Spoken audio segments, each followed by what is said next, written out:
Bismillahirrahmanirrahim. Nun wal qalami wa ma yasturun. Ma anta bi ni'mati rabbika bimajnun. Wa inna laka la'ajran ghayra mamnun. Wa innaka la'ala khuluqin 'azim.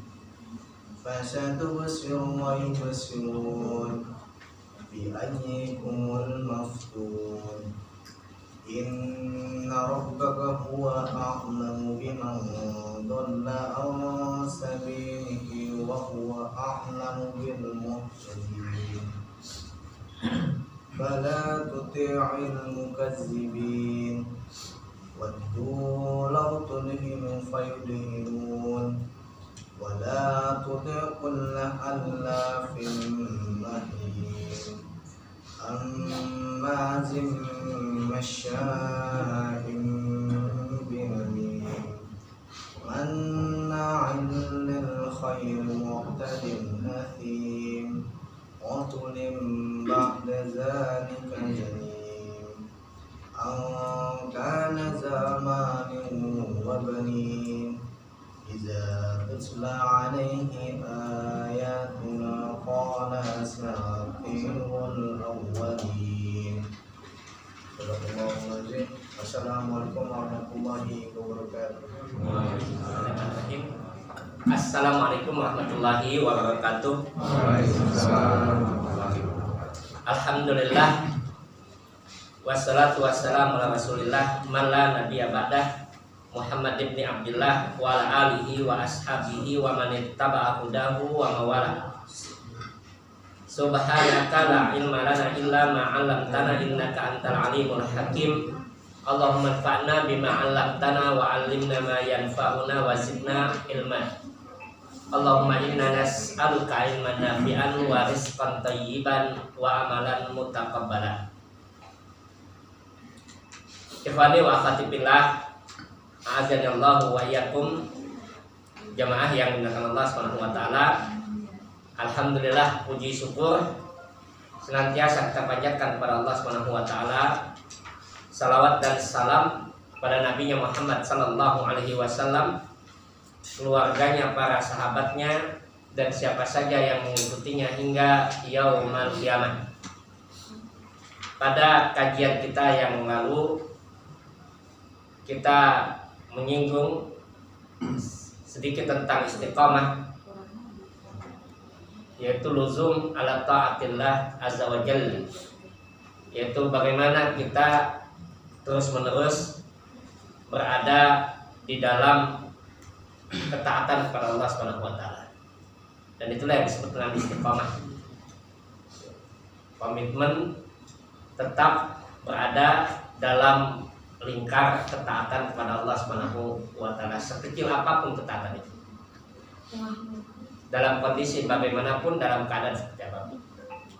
Nah, bagian dari rangkaian ketakwaan itu, bagian dari rangkaian istiqomah itu, sebagaimana yang dituturkan oleh banyak para ulama, adalah kita melakukan amalan-amalan soleh di dalam kehidupan kita.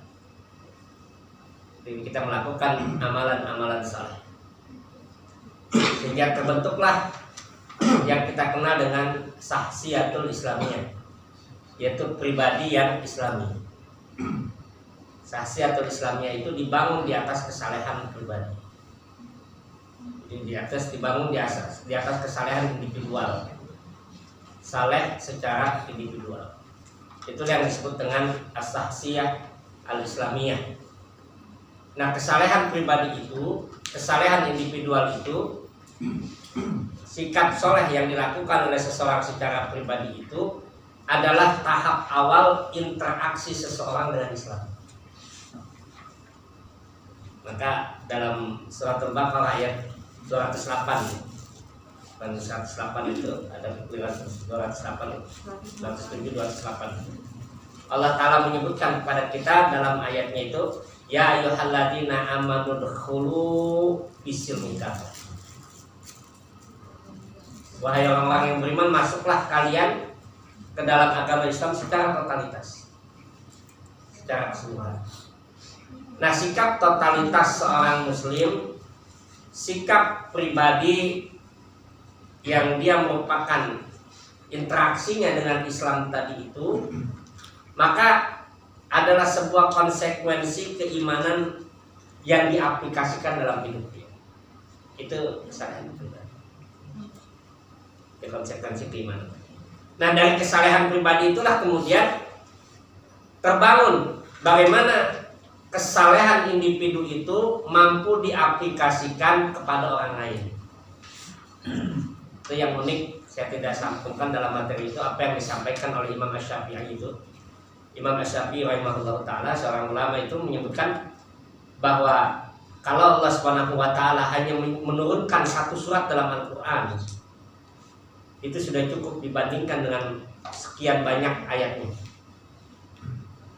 Cukup aja surat Al-Asr, wal Asr. Kenapa? Kata beliau, karena di dalam ayat ini terkandung di dalamnya bagaimana seseorang membangun kehidupan individunya, lalu kemudian dia transfer kesalehan sosialnya itu pada orang lain. Maka Allah sebutkan wal asr innal insana lafi khusr illa alladziina aamanu wa amilus shalihat wa tawassaw bil haqq.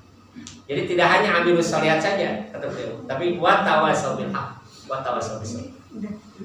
Ada kesalehan yang ditransfer kepada orang lain. Nah, kesalehan yang ditransfer pada orang lain itulah kemudian membentuk sebuah pribadi keluarga, membentuk sebuah pribadi masyarakat. Maka kenapa kalau di Muhammadiyah itu Muktamar Muhammadiyah di Jakarta tahun 2000 itu menetapkan adanya PHIWM. Pernah dengar kan? Apa itu PHIWM? Pakaian. Kali pakaiannya, kalau itu biasanya tanya pakaian gitu ya, hidangan gitu. PHIWM itu yang di tahun 2000 itu ditetapkan dalam Muktamar di Jakarta. Apa PHIWM itu? Pedoman hidup Islami warga Muhammadiyah. Kenapa? Karena kesalehan pribadi tadi terbentuk pada diri seseorang, lalu teraplikasi pada kehidupan pribadi dia, lalu kemudian diaplikasikan dalam kehidupan rumah tangganya, diaplikasikan dalam kehidupan masyarakatnya. Maka apa yang dibentuk dari pribadi tadi nanti kemudian disebutkan dengan as-syakhsiyah Islamiyah tadi itu. As-syakhsiyah Islamiyah. Ada pribadi Islam.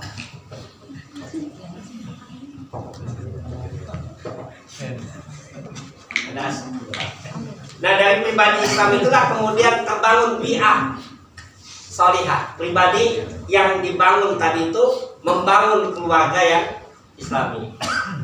Keluarga yang Islami itulah yang membangun kemudian masyarakat yang Islami. Masyarakat Islam itulah yang kemudian membangun negara yang Islami.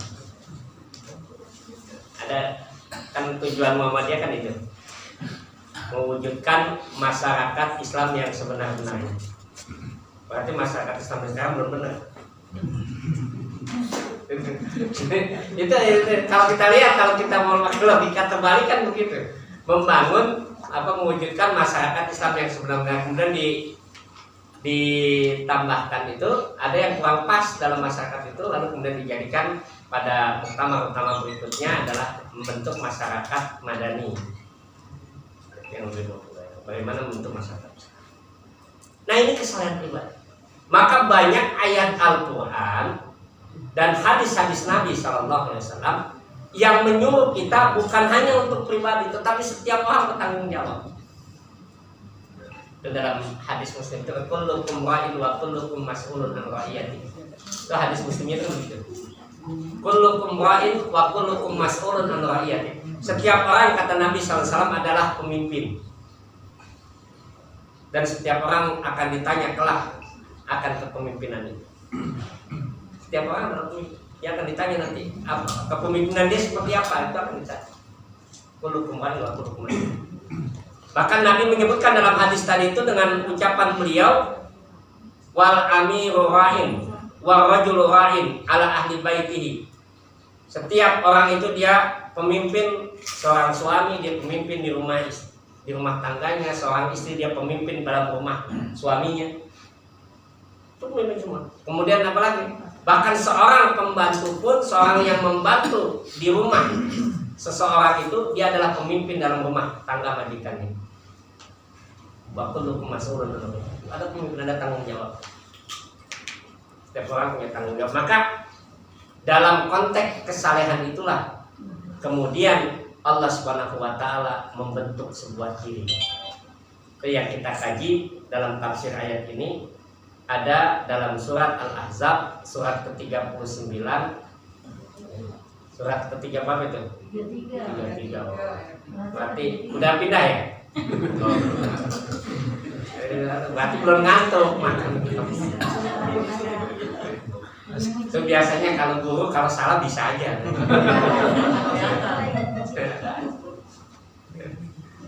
Nah itu dalam surat Al-Ahzab Allah katakan ayat yang ke-35 itu ada 10 karakter, 10 ciri yang Allah sebutkan dalam ayat itu bukan hanya untuk laki-laki tetapi juga untuk wanita. Bahkan banyak ayat yang disebutkan dalam surat Al-Ahzab ini ditafsirkan oleh banyak para ulama tafsir adalah ayat yang berkaitan dengan sebuah rumah tangga. Karena Allah sebutkan itu innal muslimina wal muslimat wal mu'minina wal mu'minat wal qanitina wal qanitat. Itu disebut dengan rumah tangga ya. Ini karena request pengantin baru siapa sih itu pengantin? Mana itu pengantin? Bisa aja pakai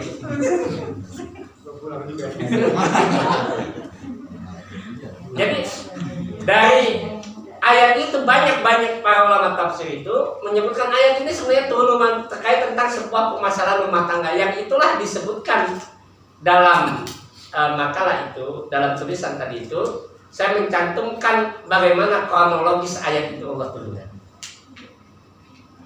Yang kronologisnya kita kenal dalam istilah ilmu tafsir itu sababun nuzul. Sababun nuzul. Asbab jamaknya. Sabab bentuk tunggal, asbab jamaknya. Asbabun nuzul. Sabab nuzulil ayat, yaitu kronologis kenapa ayat itu Allah turunkan. Itu kronologis. Ada latar belakangnya. Kenapa ayat itu diturunkan? Walaupun tidak semua ayat itu memiliki latar belakang, enggak. Karena nanti dalam ilmu tafsir itu ayat Al-Quran itu ada yang diturunkan itu berdasarkan kejadian. Lalu Allah turunkan ayat. Selama 23 tahun lebih itu kan.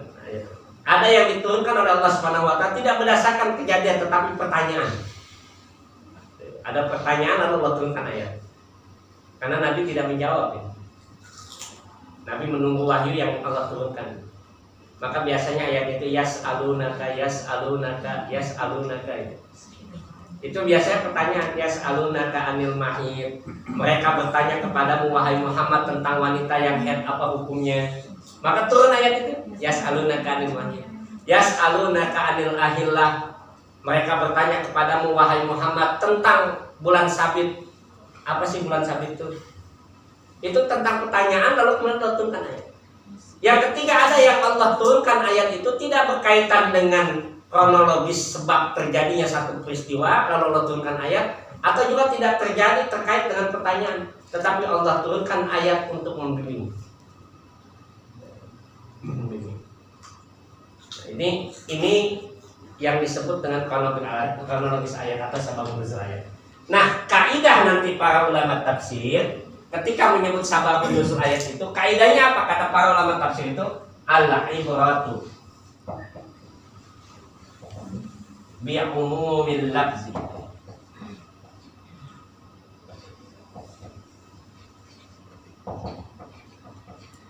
la bi khususis sabab.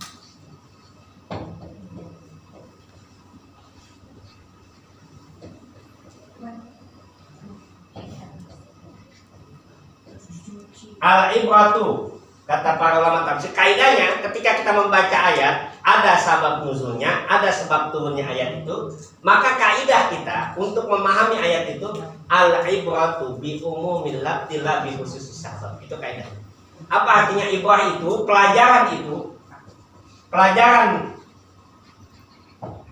kalau bahasa kita learning point-nya itu, learning point satu ayat itu bi umumil lafzi, karena keumuman lafadznya. Keumuman sifat umum lafadz ayat tadi. Pelajaran itu karena keumuman lafadznya, lafadz ayat tadi itu.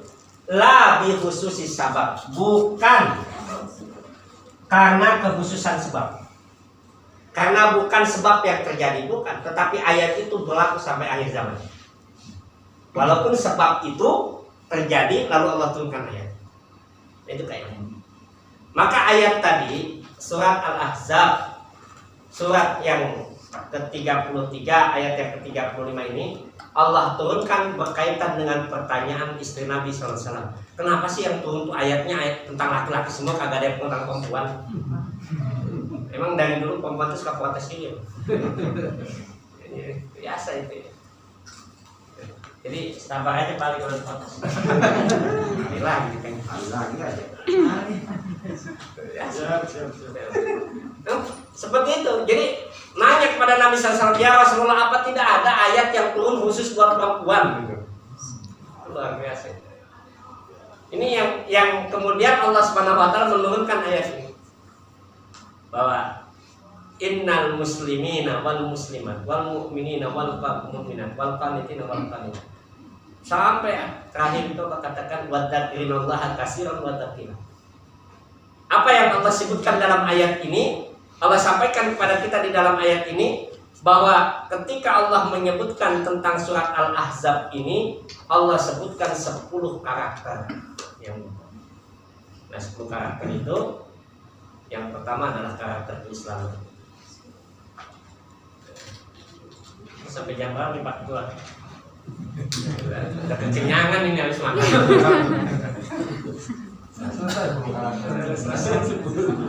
Sambung. Jadi ada 10 karakter yang pertama itu Islam, kemudian yang kedua iman. Islam itu apa? Islam itu secara sederhana itu, al-Islam itu disampaikan oleh banyak para ulama itu, definisinya itu apa sih Islam itu? Al-Islam itu al-istislamu lillahi bitauhid. Islam itu maknanya adalah pasrah kepada Allah dengan mengesahkan Allah SWT. Al-istislamu lillahi bitauhid. Wal inqiyadu lahu bitta'ah. Melaksanakan perintah dan larangan dengan ketaatan. Wal bara'atu anis syirki wa ahlihi, dan berlepas diri dari kemusyrikan dan pengikutnya. Itu Islam. Ada 3 komponen itu yang disebutkan oleh banyak para ulama. Nanti saya sebutkan apa yang disampaikan oleh majelis tarjih bersama. Kalau kata para ulama itu, bahwa yang dimaksudkan dengan Islam itu 3 komponen yang harus ada. Apa? Yang pertama al-istislam. Istislam itu artinya pasrah. Pasrah, tunduk. Itu Islam. Al-istislamu lillah, tunduk kepada Allah SWT. Wal inqiyadu lahu bitta'ah. Inqiyad, melaksanakan ketaatan kepada Allah SWT. Itu Islam. Al-inqiyadu bitta'ah. Wal bara'atu, berlepas diri dari kemusyrikan. Itu Islam. Ini definisi yang disampaikan oleh para ulama, bahwa yang dimaksudkan dengan Islam itu ada 3 komponen yang harus kita. Yang nanti 3 komponen ini kalau kita lihat itu teraplikasi pada 3 anggota badan. Apa itu? Hati, lisan, anggota badan.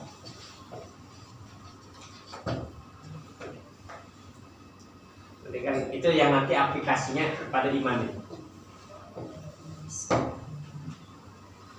Nah, nanti Definisi yang disampaikan oleh para ulama tadi itu dalam putusan tarji itu diringkas dengan kalimatnya.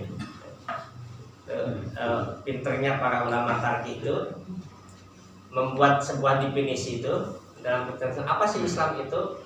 Ma syara'ahullahu ala lisani anbiya'ihi minal awamir wan nawahi wal irsyadati li solahil ibadi dunyahum wa ukhrahum. Itu dalam tarji itu. Anak mualimin hafal itu. Ya, hafal nggak Bil? Nah, tarji itu. Apa itu? Al-istislamu lillahi bitauhidan itu tunduk istislam pasrah pada Allah melaksanakan perintahnya ketaatan melepas diri dari kemusyrikan itu secara sederhana disampaikan oleh putusan tadi. Kalau tadi Islam itu apa sih? Islam itu apa saja yang di dalamnya terdapat syariat Allah Subhanahu wa taala yang diturunkan kepada para nabinya dari mulai Nuh alaihissalam sampai Muhammad sallallahu alaihi wasallam. Apa isinya? Isinya perintah, larangan, bimbingan. Islam. Isinya perintah, larangan, bimbingan. Kenapa Allah turunkan syariat ini? Disebutkan dalam definisi itu li salahil ibadi dunyahum wa ukhrahum. Bahwa hakikatnya orang yang melaksanakan apa yang Allah perintahkan, apa yang Allah larang, apa yang Allah bimbing, dia laksanakan itu li salahil ibadi dunyahum wa ukhrahum, akan melahirkan kebaikan dunia dan akhirat. Itu adalah definisi Islam. Itu juga proses ini. Nah, yang kedua baru iman. Baru iman. Setelah dia tunduk dalam keislamannya, setelah dia tunduk dengan keislamannya tadi itu, dia melaksanakan apa yang Allah perintahkan, maka muncul iman di dalam hati. Baru. Maka Allah sebutkan itu dalam ayat itu bukan iman dulu, Islam dulu. Innal muslimina wal muslimat wal mu'minina wal mu'minat. Kenapa? Karena orang yang beriman itu diawali dengan kebaikan dalam Islam itu. Coba lihat di surat Al-Hujurat. Surat Al-Hujurat surat berapa itu? Al-Hujurat surat 29. Ayo lihat contekan dulu. Al-Hujurat surat 4. Surat 49 Al-Hujurat. Ini surat 1 surat apa, Bu? Apa? Ada 2, 3, 4.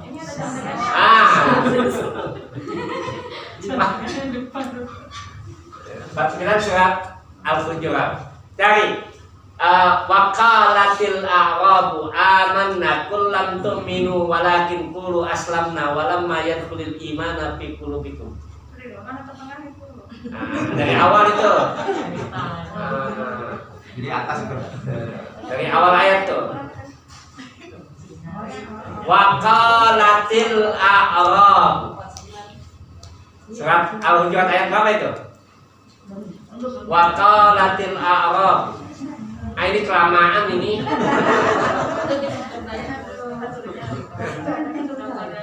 Ngebetnya kelamaan itu ngebetnya. Timingnya kurang. Al-A'raf ayat 13, 14, 15, 16, 14. Waqalatil a'rabu, berkata orang-orang Arab itu. Waqalatil a'rabu. Waqalatil a'rab, berkata orang-orang Arab kepada Nabi, apa yang dia katakan? Waqalatil a'rabu amanah, wahai Nabi saya telah beriman. Aman, saya telah beriman wahai Nabi. Apa? Allah turunkan ayat itu. Waqalatil a'rabu amanah. Qul, katakan kepada mereka wahai Nabi, lam tu'minu, kalian itu belum beriman. Walakin qulu aslamna, tapi katakan kepada Nabi bahwa kalian itu baru berislam, baru tunduk.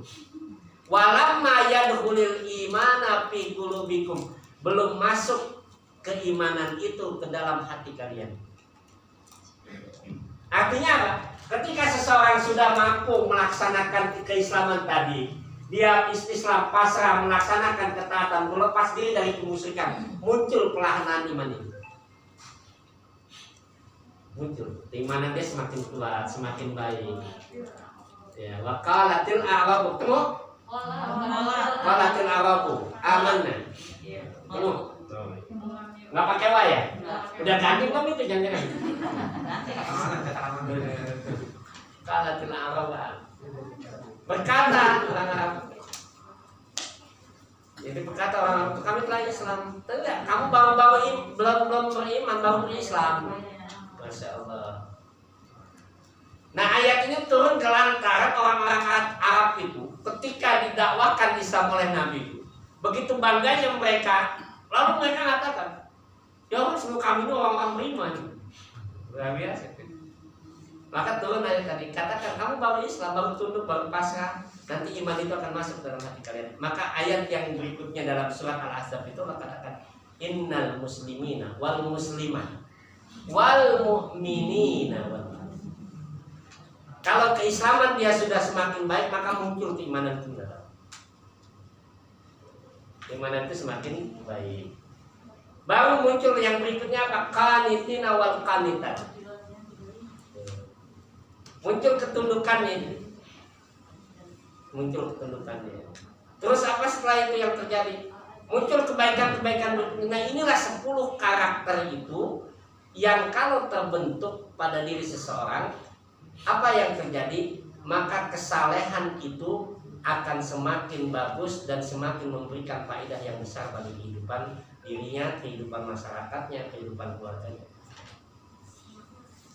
Ada pribadinya itu kan wal hafidina wal hafidat wal dzakirina Allah wa dzakirina.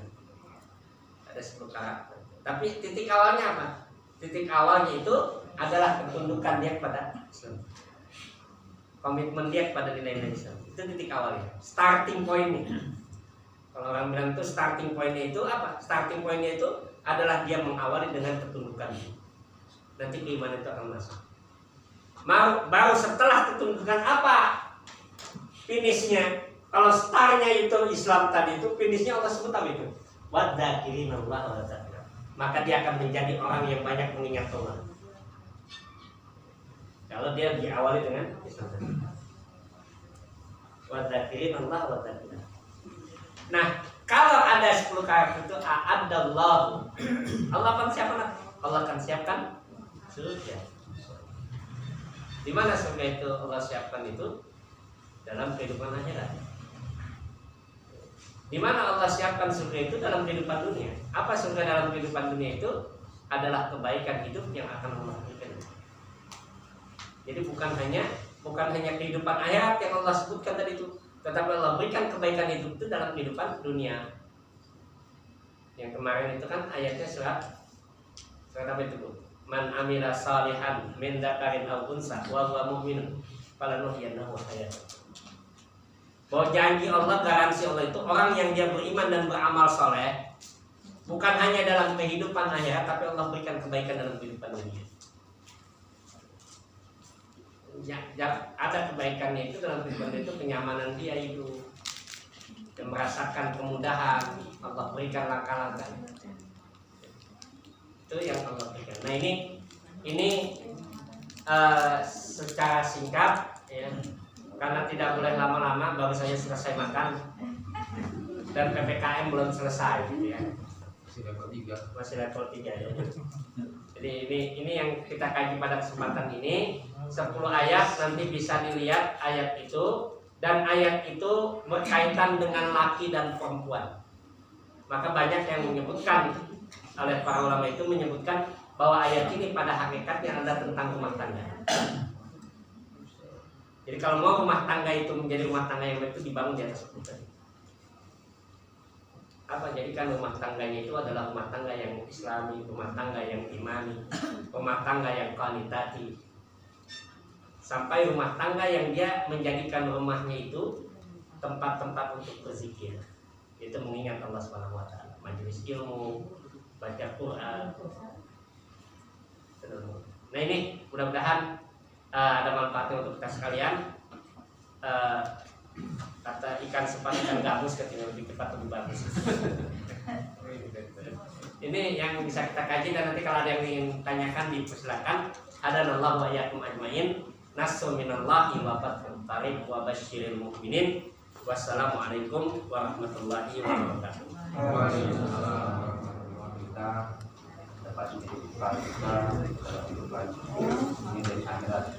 Selanjutnya kita melihat sesi tanya jawab untuk jemaah yang hadir baik dari Muhammadiyah, Malaysia maupun Angkatan Muda Muhammadiyah. Perkenankan untuk mengajukan pertanyaan terkait materi yang tadi telah disampaikan oleh guru kita. Namun demikian tak diizinkan untuk mengajukan pertanyaan di luar daripada materi yang telah disampaikan. Untuk pada jemaah dipersilakan. Berapa kali dulu? Saya Ya siap. memang request dari Mas Eko.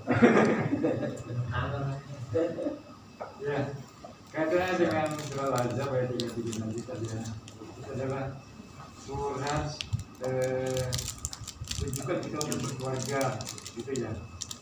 Keluarga sakinah warahmah. Dan itu sering sekali tuh, ya. Sering sekali seorang itu ketika membangun sebuah rumah tangga ya dengan pernikahan biasanya pada mengucapkan semoga menjadi keluarga samawa. Samawa.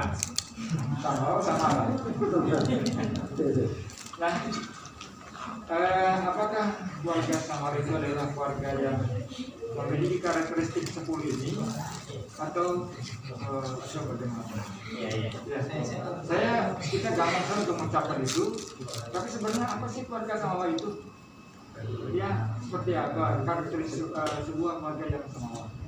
Jadi kan kebetulan kita ini pada antara berkeluarga, ada yang belum keluarga ya.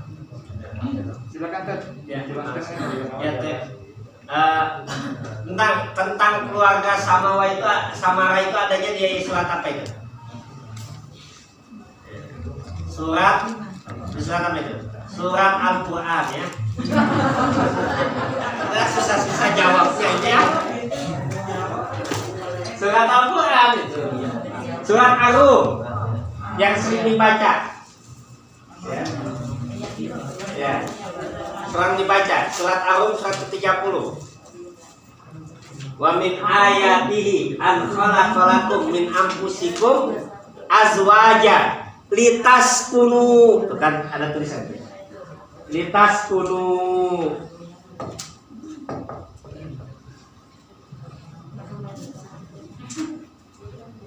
Sudah ketemu? Kemudian ayatnya. Ayat berapa? 21. Apa coba dibaca itu? Litaskunu ilaihi wa ja'ala bainakum mawaddatan wa rahmah. Nah, dari ayat inilah yang kemudian disebut oleh kita dengan singkat sakinah, mawaddah, warahmah. Itu dari surat Al-Rum ayat 21. Surat Al-Rum ayat 21. Itu yang biasa dibaca. Kalau kita lihat tafsir itu yang dimaksudkan dengan sakinah itu al-istiqar dalam bahasa tafsir itu. Apa sih sakinah itu? Al-istiqar itu maknanya adalah berdiam dengan tenang. Sakinah. Iya. Jadi dia rumah tangga yang sakinah itu dia merasakan ketenangan ketika dia berada dalam rumah tangga. Nggak kayak Bang Koyim. Kalau masuk rumah puyeng, di luar rumah betah gitu. Jadi dia merasakan sepenat apapun dia di luar itu, ketika di rumah nyaman. Itu sakinah ya. Jadi dia kata-kata para ulama itu al-istiqar bil bait. Orang yang sakinah mawaddah warahmah itu sakinah itu dia merasakan kenyamanan, ketenangan dia ketika berada dalam rumah. Mawaddah itu apa? Mawaddah itu dari kata waddah yaudu. Apa waddah itu? Cinta kasih yang dipenuhi dengan hasrat keinginan. Itu mawaddah. Itu yang disebut dengan mawaddah. Kalau rahmah itu kasih sayang yang mungkin nanti dia tidak punya keinginan secara biologis, tapi dia masih muncul rasa kasih sayang. Dan itu yang disebut dengan rahmah. Jadi ada mawaddah warahmah itu. Mawaddah itu dipenuhi dengan cinta kasih, maka kalau rahmah itu maka disebutkan oleh tafsir itu kasih sayang. Mungkin dia sudah sudah nggak ada kebutuhan biologis, tapi dia ada muncul rasa ingin ngejaga, ingin ini, dan sebagainya itu muncul, itu disebut dengan rahmah. Tapi rahmah itu kan untuk pengantin lamar kan? Iya. Kalau mau mawaddah diremajakan. Jadi, apa perlu permajaan? Bisa aja. Maksudnya kurang servis. Itu isyarat itu. ada kan senyumannya deh.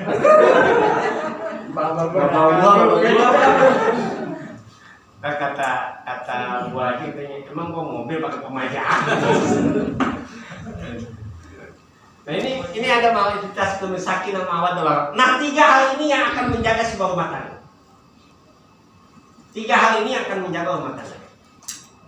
Kalau salah satu dari 3 hal ini tidak ada, mungkin rumah tangga itu masih bisa bertahan.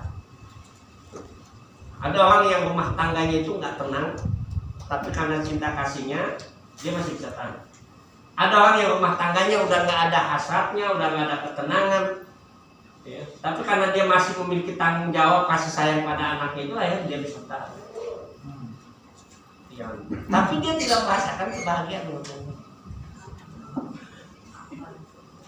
Ya, jadi walaupun tidak memenuhi 3 capai itu, Pak, Dia bisa bertahan. Bisa bertahan. Jadi yang tidak bisa bertahan itu yang 3-3-nya nggak ada. Kalau sudah 3-3-nya nggak ada, rumah tangga itu nggak bisa bertahan. Dia udah. Tapi kalau dia sudah, maka orang yang lihat tingkat kasus perceraian itu, menurut data KUA 2010 itu, kan perbandingan 10 orang yang menikah itu terjadi 1 pernikahan itu 2010. Data KUA itu. Jadi 10 pernikahan itu ada 1 perceraian. Itu data KUA itu. Dan setelah ketika dilakukan analisa bahwa tingkat perceraian itu 3 hal ini memang kalau dikaitkan dengan sudah nggak ada lagi orang, kalau dia sudah nggak ada tenang, tidak ada cinta kasih, sudah nggak ada hasrat lagi, tapi dia masih punya rumah tangga itu masih bisa bertahan. Dia masih kesian sama anak, ya sama ini, lu masih dia masih tahan, biar pahit juga pahit gitu ya. Tahan aja. Kalau saya lagi pulang itu pengen ketemu yayang saya. Itu mah di depan. Bisa aja. Kalau berapa baca udah kebaca. Kayaknya orang di lapangan bukan di lapangan. Kalau pulang utak-utak dulu. Itu sakinah mawaddah warahmah itu. Cuma nanti kan yang muncul pertanyaan itu, bagaimana tadi membentuk sakinah mawaddah warahmah tadi. Nah ini kaitannya dengan ayat ini, surat Al-Ahzab ini. Jadi kaitannya ketika sifat sakinah mawaddah warahmah itu Allah sebutkan dalam surat Ar-Rum, maka korelasikan, hubungkan dengan ayat ini. Ini sakinah. Maka seperti apa? Dimulai dengan rumah tangga yang dia dibangun dengan dasar kelandasan Islam. Dan nanti rumah tangga itu menjadi zakirin Allah wa zakirat, menjadi rumah tangga yang memang banyak berzikir, mengingat Allah. Semua komponen rumah tangganya itu menjadikan rumah tangga yang penuh dengan zikir. Dan itu nanti dalam hadis Nabi itu disebutkan wa majtama'at qaumun fi baitin min buyutillah illa nazalat alaihi sakinah wa ghasyiyatuhum rahmah wa haffat alaihimul malaikah wa dzakarahumullahu fi man indah. Hadis riwayat Imam Bukhari. Betul. Kalau tadi nyangkut di mana itu? Jadi kita hadisnya itu kan begitu. Wa majtama'at qaumun, tidaklah satu kaum, sekelompok orang yang dia berkumpul di salah satu rumah Allah. Rumah Allah itu apa? Rumah Allah itu yang mulia, terdapat zikir di dalam mengingat Allah. Itu rumah Allah. Apa yang Allah turunkan? Nazarat alaihimus sakinah, Allah turunkan ketenangan. Wabasyatum rahmah, Allah akan turunkan dia kasih sayang.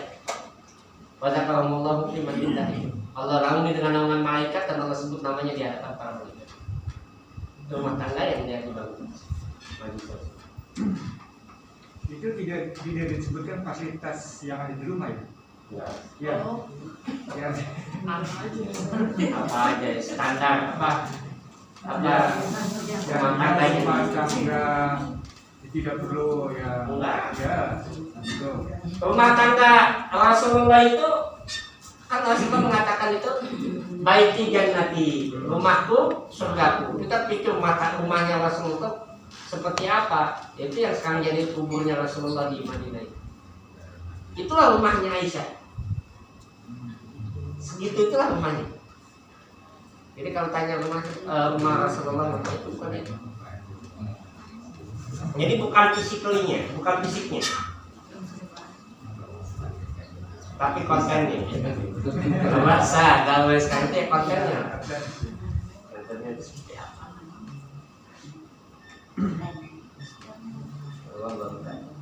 Jadi Bali bukan seperti rumah Raffi Ahmad, bukan. Yang pakai lift ya. Jadi nggak perlu punya bus beberapa buat. Jadi nggak perlu ini mengebu untuk menambah. Nggak perlu untuk nambah ekstra. Tapi tidak maksud tidak ada jaminan untuk mengantarkan mawadah. Ya, betul. Ustaz, Ya siap. ya, saya ingat apabila kita berjalan ada kuburan, kita harus menulis salam. Apa itu ada jalannya? Ada. Kemudian katanya yang meninggal itu merasakan apa yang Kita baca. enggak, yang meninggal itu bisa merasakan kalau dia disentuh sujud atau bagaimana, cuma dia nggak bisa mengomunikasikan apa benar itu. Yang pertama untuk mengucapkan salam itu didasarkan hadis Nabi SAW. Idza zara ahadukum maqabir. Kata Nabi itu kalau salah seorang di antara kalian mengunjungi kubur, maka kata Nabi SAW, maka ucapkanlah salam. Apa salamnya itu? Mengunjungi di situ itu nanti termasuk di dalamnya melewati. Jadi dia berkunjung, masuk ke dalam kuburnya atau dia melewati kuburnya itu, maka dia mengucapkan salam. Salamnya itu apa? Assalamualaikum ya ahlad diyar minal mu'minin wal mu'minat wa nahnu insyaallah bikum lahiqun. Nasallallahu lana wa lakumul afiyah. Ya kalau nggak hafal salam boh gitu aja.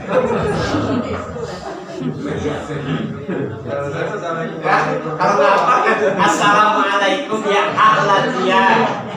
Harus hafal itu.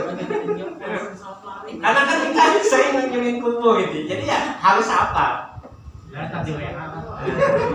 Assalamualaikum ya ahlal diyar, ya ahlal kubur. Kita harus apa? Karena apa tujuannya di situ? Yang pertama dengan mengucapkan salam itu kita mendoakan orang yang ada di kubur. Dan ketika seseorang mendoakan kebaikan kepada ahlul kubur, maka dia akan mendapatkan kebaikan yang sama. Karena dalam doa itu ada nasallallahu lana wa lakumul afiyah. Kami memohon kepadamu ya Allah agar mereka mendapatkan keselamatan, begitu juga kami mendapatkan keselamatan. Itu ada doa. Jadi kenapa pentingnya menjaga salam? Nah kalau yang kedua, yang kaitannya kubur, ketika kita berkubur kemudian ziarah kubur lalu kemudian menyentuh kuburnya, dia merasakan atau seperti apa? Tidak didapati keterangan. Nah, maksudnya memperlakukan mayat seperti masih hidup gitu. Nah, kalau memperlakukan mayat ya, tapi ketika dia sudah dibenamkan maka dia sudah dikuburkan, bukan mayat lagi. Kalau dia sudah dikuburkan kan berarti bukan mayat lagi. Bukan. Kalau mayat, iya yang kita angkat ketika dia meninggal, mau kita kafani, kata Nabi perlakukanlah mayat itu sebagaimana memperlakukan orang. Maksudnya dia merasakan sakit gitu. Iya, artinya ketika kita bukan merasakan sakitnya, Saya akan gampangkan yang sederhana ini. Orang hidup dengan orang yang mati, ini kan? Atau bahasa sekarang itu dia tinggal alam dunia, ini alam akhirat, misalkan. Ketika dia hidup, dia berada di alam dunia, ya kan? Ketika hidup itu tandanya apa? Bersatunya ruh dengan jasad, ya kan? Ruh dengan jasad. Nah, dalam kehidupan dunia, dalam keadaan hidup itu ruh dan jasad itu bersatu, maka dia ketika di dunia itu hidup. Nah, bagaimana hukumnya ketika dia berada dalam kehidupan akhirat? Maka ruh dan jasad itu kembali dia disatukan lagi. Tapi hukum yang terjadi terbalik. Bukan ruh dan jasad yang seperti dalam kehidupan dunia, tetapi ruh jasad yang dalam kehidupan akhirat itu sangat berbeda. Kalau dalam kehidupan dunia, jasad yang dipukul, ruh merasakan sakit. Dalam kehidupan akhirat, ruh yang dipukul, maka jasad pun merasakan sakit. Oh, bulat. Oh, nggak ada yang lonjong ya? Ya. Nah, itu dalam akidah itu disebutkan bahwa dan jasad itu dia bersatu. Maka kalau ada orang misalkan di dunia dipukul di dunia, sakit yang terasa fisiknya, jasadnya sakit, ruhnya merasakan sakit tadi. Tapi kalau di alam kubur terbalik, ruhnya yang disiksa, jasadnya nggak kelihatan sakitnya, tetapi merasakan sakitnya. Maka Nabi mengatakan, perlakukanlah orang yang meninggal itu, perlakukanlah jenazah itu sebagaimana kalian memperlakukan orang itu. Kenapa? Karena masih ada persatunya dengan jasad itu nanti ketika dia dikuburkan. Berpisahnya itu cuma sebentar. Pisah sebentar lalu kemudian disatukan. Nanti ada dalam surat Al-Hajj. Disatukan kembali. Dia dalam ruh dan jasad tetapi berpindah alam. Jadi itu ya Bu ya. Nanti kan tapi kalau udah di kuburan bukan. Siap. Assalamualaikum warahmatullahi wabarakatuh. Katanya surat kita baca itu untuk minta sesuatu itu surat muluk ya. Apa itu benar atau tidak? Keistimewaannya surat Al-Muluk. Iya. Hadisnya ada itu. Hadisnya ada berbeda dengan keutamaan surat Al-Kahfi. Hadisnya. Kalau keutamaan surat Al-Kahfi itu ada dalam hadis yang diriwayatkan Imam Muslim. Man hafidha asra awali ayatin min surat Al-Kahfi, barang siapa yang dia menghafal 10 ayat surat Al-Kahfi itu, maka dia akan diselamatkan dari fitnah Dajjal. Itu dalam surat Al-Kahfi. Menghafal. Jadi bukan membacanya saja, tapi menghafal 10 ayat dari surat Al-Kahfi. 10 ayat pertama dari surat Al-Kahfi, maka dia akan diselamatkan dari Dajjal. Kata para ulama hadis itu, diselamatkan dari Dajjal yang pertama, yang akan diselamatkan dari Dajjal itu, dia akan diwafatkan sebelum Dajjal itu muncul. Itu bentuk penyelamatan Allah SWT. Kalau berkaitan dengan surat yang tadi ditanyakan, surat Tabarok tadi itu disebutkan dalam beberapa hadis, tetapi riwayatnya bukan riwayat yang Imam Al-Bukhari dan Imam Muslim. Riwayatnya itu pada beberapa riwayat, diantaranya dalam riwayat Imam At-Tabrani, diantaranya dalam riwayat Imam Ahmad. Maka hadis tentang keutamaan surat Tabarok ini disimpulkan oleh para ulama bahwa hadis ini berkaitan dengan keutamaannya, tetapi tidak dikuatkan untuk dilakukan karena hadisnya tidak begitu kuat. Hanya keutamaannya saja menunjukkan keutamaan surat dari Tabarok tadi. Ya, sama beda lagi nanti dengan keutamaan suratul Baqarah misalkan. Surat Al-Baqarah itu ada keutamaannya. Kata Nabi sallallahu alaihi wasallam, "Faqra'u fi buyutikum surat Al-Baqarah." Maka jangan jadikan rumah kalian seperti kuburan. Bacakanlah di rumah kalian surat Al-Baqarah. Ini keutamaan suratul Baqarah. Tetapi konteks hadis itu menyuruh kita untuk menjadikan rumah itu tempat baca Quran, bukan hanya membaca surat Al-Baqarah doang. Konteks ayat di situ gitu. Jadi kayak begini, kalau bahasa kita di rumah membaca ke surat Al-Baqarah paling enggak gitu. Itu Nabi itu menyatakan seperti itu, tapi yang dimaksudkan itu sebenarnya itu adalah baca semua ayat Al-Quran. Tapi jangan sampai paling enggak ya surat Al-Baqarah. Ya kalau nggak bisa surat Al-Fatihah. Nah ini yang disebutkan oleh Nabi. Jadi itu ya boleh kita baca, apakah boleh diamalkan? Ya silakan saja, tetapi tidak dikuatkan.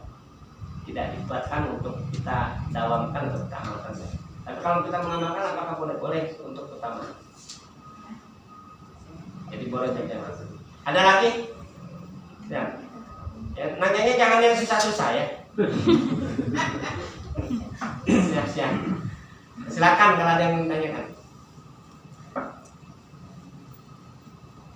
Kalau enggak, kita cukupkan.